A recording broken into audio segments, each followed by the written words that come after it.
दोस्तों, अगर आप भी विराट कोहली और ध्रुव जुरैल को शानदार खिलाड़ी मानते हैं तो हमारी इस वीडियो को लाइक जरूर कीजिएगा।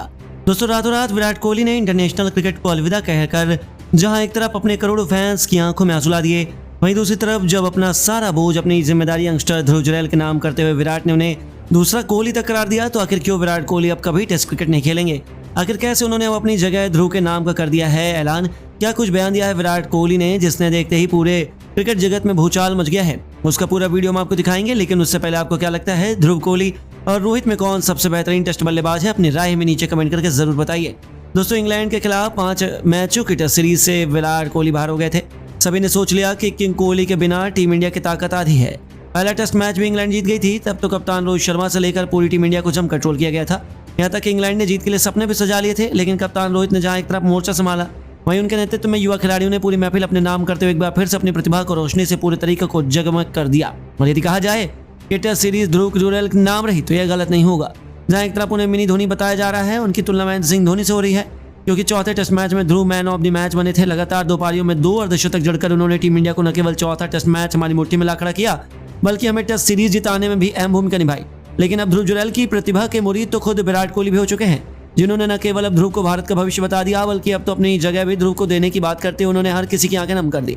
जी हाँ दोस्तों, विराट कोहली तो अभी इसे काफी मिस किया गया, लेकिन अब ये खबरें निकल कर आ रही हैं कि विराट कोहली दोबारा टेस्ट क्रिकेट नहीं खेलने वाले।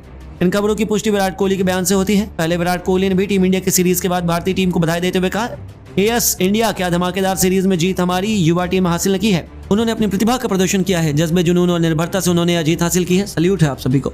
यह तो सबसे कुछ सही था, लेकिन उसके बाद आगे विराट कोहली ने कह दिया, इन युवा खिलाड़ियों को प्रदर्शन देकर ऐसा लग रहा है कि अब हमें टेस्ट क्रिकेट खेलना ही छोड़ देना चाहिए, क्योंकि इसमें इतनी प्रतिभा है कि वह टीम इंडिया को लीड कर सालों तक भारतीय टीम को चैंपियन बनाकर रख सकते हैं। यदि अब मुझे संन्यास लेना भी पड़े तो मैं निश्चिंत होकर अपनी सारी जिम्मेदारी इन युवा खिलाड़ी पर छोड़ सकता हूँ। खासतौर पर मैं ध्रुव से बहुत अधिक प्रभावित हूँ। मुझे उनमें माही भाई की झलक नजर आती है। वह बिल्कुल उन्हीं की तरह बैटिंग और कीपिंग करता है। मुझे लगता है कि वह एक महान खिलाड़ी बनेगा। जी हाँ दोस्तों, जैसे ही विराट कोहली के बयान सामने आया, मानो पूरे भारतीय क्रिकेट में भूचाल मच गया। कईयों ने तो उनके संन्यास की घोषणा भी करनी शुरू कर दी। कईयों ने मान लिया कि विराट कोहली अब अपनी सारी जिम्मेदारी ध्रुव के कंधों पर सौंपकर बहुत जल्द क्रिकेट को अलविदा कहने वाले हैं। जहां उनका हर एक फैन इस समय बेहद डरा हुआ है। लेकिन अब आपको क्या लगता है, विराट कोहली क्या टेस्ट में संन्यास लेंगे? क्या ध्रुव विराट कोहली को रिप्लेस करने के लायक है? अपनी राय में नीचे कमेंट बॉक्स में जरूर बताइए। दोस्तों, धर्मशाला के मैदान पर 5वें टेस्ट के पहले दिन ही भूखे शेर की तरह दहाड़े कप्तान रोहित शर्मा, उनके साथ मिलकर पिछले मैच के हीरो ध्रुव जुरैल और यशस्वी जायसवाल ने भी अपने बल्ले का ऐसा जौहर दिखाया कि तीनों खिलाड़ियों ने शतक ठोकर एक नया कीर्तिमान स्थापित कर दिया। आखिर किस बल्लेबाज ने बनाए हैं कितने रन? आखिर कैसे उनकी तूफानी बल्लेबाजी के आगे इंग्लैंड की टीम पहले दिन ही घुटनों पर आ गई? किस खिलाड़ी ने ठोका सबसे तेज शतक? ध्रुव ने खेली कितने रनों की दहशतगर्द पारी? इन तीनों की घातक बल्लेबाजी का पूरा वीडियो हम आपको दिखाएंगे ही, लेकिन उससे पहले आपको क्या लगता है ध्रुव जायसवाल और रोहित में कौन सबसे बेहतरीन बल्लेबाज है? अपनी राय हमें नीचे कमेंट करके जरूर बताइए। दोस्तों, 3-1 से टेस्ट सीरीज में कब्जा जमाने वाली टीम इंडिया 5वें और आखिरी टेस्ट मैच के लिए जैसे ही धर्मशाला के मैदान में उतरी, इंग्लिश खिलाड़ी जहां अपनी वापसी के इरादे से उतरे थे, उन्होंने सोचा कि आखिरी टेस्ट मैच जीतेंगे।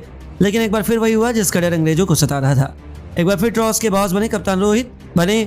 उन्होंने टॉस जीतकर पहले बल्लेबाजी करने का फैसला किया और इस बार भी टीम इंडिया नए जज्बे और जुनून के साथ उतरी थी। शुरुआत में ही इसका नजारा हमें देखने को मिल गया। कप्तान रोहित शर्मा यशस्वी जायसवाल के साथ टीम इंडिया को धाकर शुरुआत दिलाने के इरादे से उतरे थे। आते ही रोहित ने ओली रॉबिन्सन की गेंद पर विकेट के सामने तीर की तरह सीधी स्ट्रेट डाइव से चौका बटोरकर अपने तेवर इंग्लैंड को दिखाने शुरू कर दिए। दूसरी तरफ जायसवाल ने भी 3 रन दौड़कर अपनी पारी का आगाज कर दिया। फिर इन दोनों खिलाड़ियों ने पीछे मुड़कर नहीं देखा। क्लासिकल टेस्ट मैच के अंदाज में दोनों खिलाड़ियों ने अपनी अपनी शुरुआत की। संभल कर बल्लेबाजी करते हुए अर्धशतकी पार्टनरशिप बनाई और देखते ही देखते 21वें ओवर की आखिरी गेंद पर जो रूट के खिलाफ आगे बढ़कर रोहित ने बेहद शानदार अंदाज में छक्के से न सिर्फ 50 पूरा किया, बल्कि यशस्वी के साथ मिलकर शतकी पार्टनरशिप को भी अंजाम दिया। इन दोनों खिलाड़ियों के बीच साझेदारी को तोड़ पहले सेशन में इंग्लिश खिलाड़ी नहीं निकाल पाए। जायसवाल ने भी अपने कप्तान का बखूबी साथ निभाया और फॉर्म में वापसी करते हुए इस खिलाड़ी ने भी अपने अर्धशतक के आंकड़े को पार कर लिया। वह शानदार टच में नजर आ रहे थे और पहले सेशन का अंत आ चुका था, जहां टीम इंडिया ने 29 ओवर खेलकर 170 रन बनाए। दोनों खिलाड़ी अर्धशतक बनाकर खेल रहे थे। इंग्लिश टीम को इन्होंने एक भी सफलता हासिल नहीं होने दी और लंच के बाद मैदान में दोबारा उतरते ही रोहित शर्मा ने गेंद को बाउंड्री नहीं सीधा स्टेडियम के बाहर मारकर तूफानी छक्के से सेशन की शुरुआत की। दोनों खिलाड़ियों ने मैदान में आते ही आक्रामक रुख अपनाया था और देखते ही देखते यशस्वी जायसवाल ने शोएब वसीर की गेंद पर बेहतरीन चौका लगाकर अपना तूफानी शतक केवल 131 गेंद पर पूरा कर लिया। टीम इंडिया बेहद मजबूत स्थिति में आ चुकी थी, पर उनकी रणनीति ज्यादा लंबी नहीं चल पाई। जायसवाल जो रूट के जाल में फंस गए और एलबीडब्ल्यू होकर उन्हें पवेलियन लौटना पड़ा। उन्होंने 134 गेंद पर बेहतरीन 102 रन बनाए, जिसमें 2 छक्के 9 चौके भी शामिल थे। उनके रूप में टीम इंडिया को पहला झटका लगने के बाद मोर्चा संभालने के लिए मैदान पर शुभमन गिल आए, लेकिन वह भी केवल 2 रन बनाकर चलते बने। 2 झटकों ने भारतीय टीम को मुश्किल में फंसा लिया, तो ऐसे में अब मैदान पर बल्लेबाजी करने पिछले मैच के हीरो ध्रुव जुरैल को उतारा गया। अब मैदान पर एक तरफ जहां खुद कप्तान रोहित शर्मा थे, तो वहीं दूसरी तरफ ध्रुव भी इस मौके पर मौका नहीं, सीधा छक्का मारने की फिराक में उतरे थे। इंग्लैंड को लगा कि 2 विकेट के बाद वह भारतीय टीम पर दबाव बनाएंगे, पर इन दोनों खिलाड़ियों ने अगले कुछ घंटों में वह किया जिसका अंदाजा अंग्रेजों को भी नहीं था। रोहित एक तरफ अर्धशतक बनाकर खेल रहे थे, वहीं ध्रुव ने आक्रामक अंदाज में तूफानी छक्के से अपने इंटरनेशनल करियर की शुरुआत की। फिर टेस्ट को T20 बनाते हुए चौको छक्कों की झड़ी लगा दी। जी हाँ, एक के बाद एक ध्रुव ने टॉम हार्टले की 3 गेंद पर 2 चौके और एक तूफानी छक्का भी ठोककर मैदान में गदर मचा दिया। उनकी बल्लेबाजी देखकर जहां रोहित बेदंग थे, तो वहीं इंग्लैंड के तो पैरों तले जमीन खिसक गई। उन्हें अंदाजा ही नहीं था कि आखिर यह हो क्या रहा है। इन दोनों अंग्रेजों की नाक में दम कर दिया और चाहे तक उन्होंने इंग्लैंड को कोई और सफलता हासिल तक नहीं होने दी। ध्रुव का यह विध्वंसक रूप देखकर ऐसा लग रहा था कि वह केवल अंग्रेजों पर अपना गुस्सा उतार रहे हैं। एंडरसन की गेंद पर 2 रन लेकर उन्होंने केवल 47 गेंद पर अपना एक और अर्धशतक भी ठोक दिया। भारतीय टीम ने टी ब्रेक और 382 रन बना लिए। ध्रुव जुरैल 78 रन बना चुके थे, लेकिन दोस्तों असली जलवा तो कप्तान रोहित ने दिखाया, जिन्होंने न केवल अपना शतक पूरा किया बल्कि 147 रनों के स्कोर तक भी पहुंच चुके थे। चाय के तुरंत बाद वापसी करते एक बार फिर रोहित ने अपने बल्ले की चमक से पूरे क्रिकेट जगत को नतमस्तक कर दिया। उन्होंने हिटमैन वाले अवतार में कवार ड्राइव से चौका बटोरकर 150 रनों का जादुई आंकड़ा पार किया, जिस पर पूरे स्टेडियम ने खड़े होकर तालियां बजाई।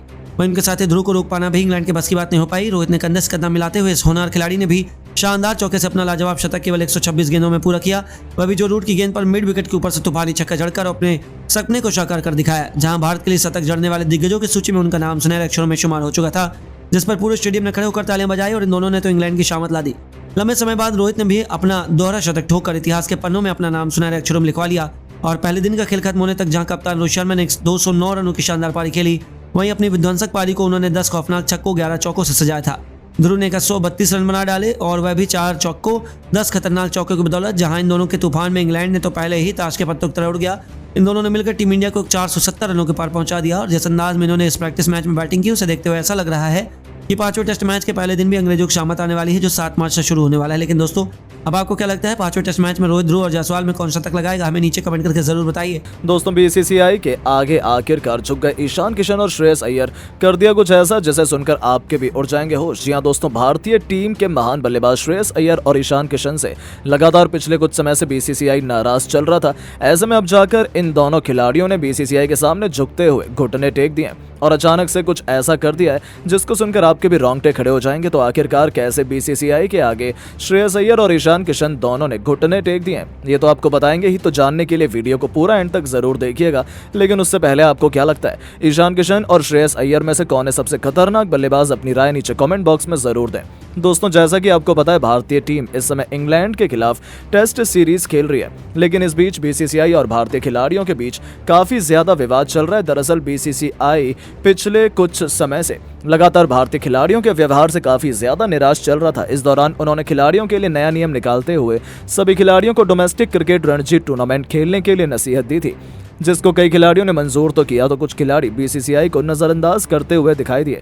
ऐसे में अब उन खिलाड़ियों के ऊपर आफत आ चुकी है। दरअसल आपकी जानकारी के लिए बता दें, बीसीसीआई ने कुछ दिनों पहले ऐलान करते हुए कहा था कि जो भी खिलाड़ी अंतर्राष्ट्रीय क्रिकेट नहीं खेल रहे हैं, वो डोमेस्टिक क्रिकेट में रणजी टूर्नामेंट खेलकर अपनी उपलब्धता हमको दिखाएं, और अगर खिलाड़ी चोटिल हैं तो वो उसकी रिपोर्ट भी हमारे पास जमा अवश्य कराएं। हालांकि इसके बाद से कयास लगाए जा रहे हैं कि बीसीसीआई के द्वारा यह फैसला ईशान किशन और श्रेयस अय्यर के ऊपर लिया गया है। दरअसल ईशान किशन पिछले कुछ समय से क्रिकेट से बाहर हैं और आईपीएल मोड में आने का प्रयास कर रहे थे। तो दूसरी तरफ से श्रेयस अय्यर को अंतिम 3 टेस्ट के लिए टीम से बाहर कर दिया गया था, जिसके बाद खबर सामने आई कि वो चोटिल हैं और इसी वजह से उन्होंने डोमेस्टिक क्रिकेट नहीं खेला। लेकिन जब पता चला कि श्रेयस अय्यर बिल्कुल भी चोटिल नहीं है, तो बीसीसीआई को और भी ज्यादा गुस्सा आ गया। इसे देखकर अब माना जाने लगा कि दोनों खिलाड़ियों का सेंट्रल कॉन्ट्रैक्ट भी रद्द हो सकता है। ऐसे में अब इस खबर के ज्यादा फैल जाने के बाद अब दोनों ने बीसीसीआई के सामने झुकने का फैसला किया, जहां पर खबर सामने आई है कि श्रेयस अय्यर ने अपना नाम रणजी के सेमीफाइनल मैच के लिए मुंबई को दे दिया है। तो दूसरी तरफ ईशान किशन मुंबई में T20 लीग खेलते हुए दिखाई दिए।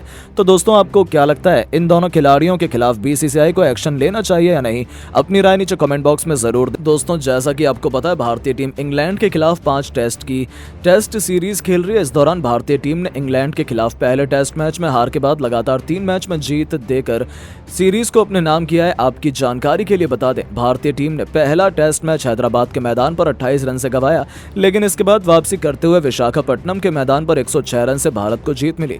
तो वहीं राजकोट के मैदान पर भारतीय टीम ने 434 रन से ऐतिहासिक जीत हासिल करी है। और हाल ही में रांची के मैदान पर खेले गए चौथे टेस्ट मैच में भारतीय टीम ने 5 विकेट से शानदार जीत दर्ज करते हुए सीरीज को अपने नाम कर लिया है। ऐसे में अब भारतीय टीम को अंतिम टेस्ट मैच धर्मशाला के मैदान पर खेलना है, जहां भारतीय टीम जीत के साथ सीरीज को 4-1 के साथ मजबूती पर लाने को तैयार है। लेकिन उससे पहले आपको 5 बड़ी खुशखबरी मिल चुकी है। जी हां दोस्तों, भारतीय टीम को सबसे पहले बड़ी खुशखबरी यशस्वी जायसवाल के रूप में मिल गई है।